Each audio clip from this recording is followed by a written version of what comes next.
बड़ा भइल ढोरी चटना बा।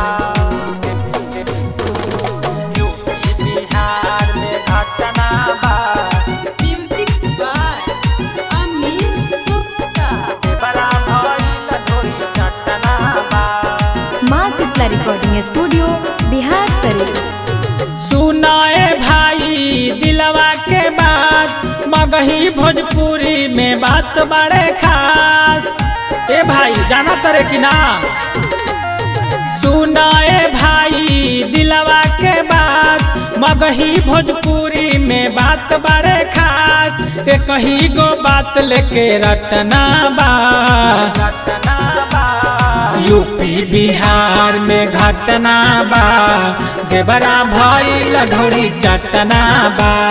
यूपी बिहार में घटना बा। देवरा भइल ढोरी चटना बा। बड़ा भइल ढोरी चटना बा। चटना बा।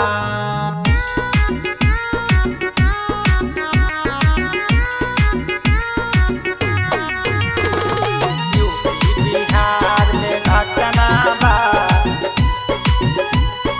घटना बा। पवन सिंह बियर ढोरी में डाल पियाले। अमित पटेल सालेंसर सटावले। पवन सिंह बियर ढोरी में डाल पियाले। अमित पटेल सालेंसर सटावले।